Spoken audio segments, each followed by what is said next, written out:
True access to care requires that everyone can find, understand, and use the services designed to support them.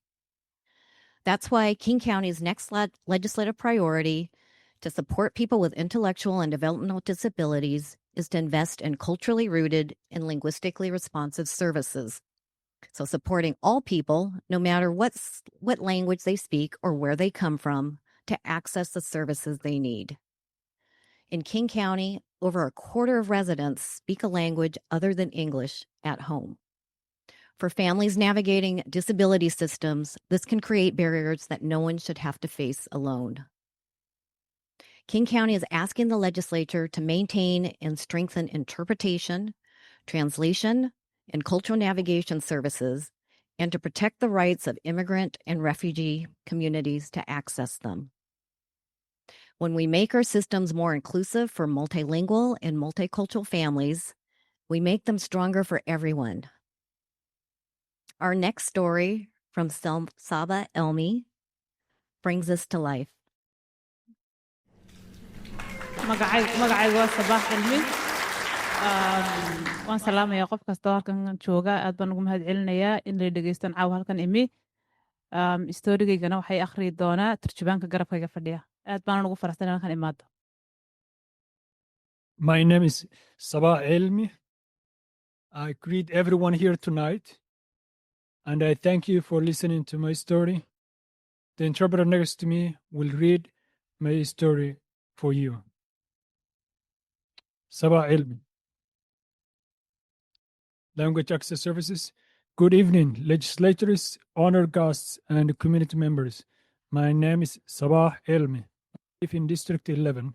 I am the mother of 7-year-old son, Hamza Aiden, who has autism. I'm here tonight to talk about why culturally rooted and language responsive services are life-changing for immigrant families like mine. For a long time, I struggled to understand the system that were supposed to help my son. I didn't know how to ask for developmental disability community services. This used to be called DDA, Apply Behavior Analysis, ABA, or Individual Education Plan, IEP services.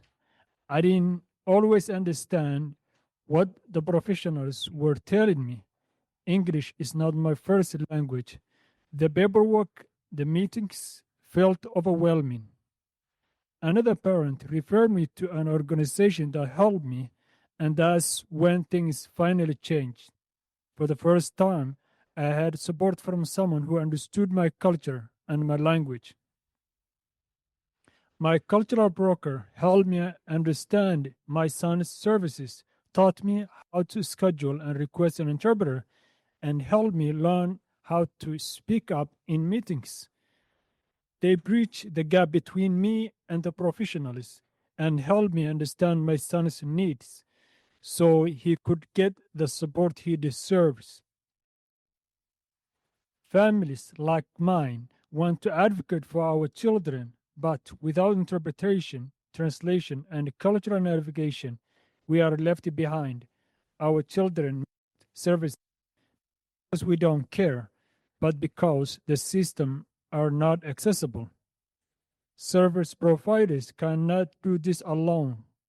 They need more funding and resources to offer culturally rooted and linguistically responsive support, especially for BIPOC immigrant families raising children with disabilities.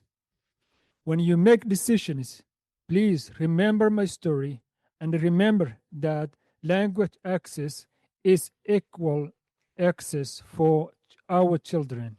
Thank you for listening.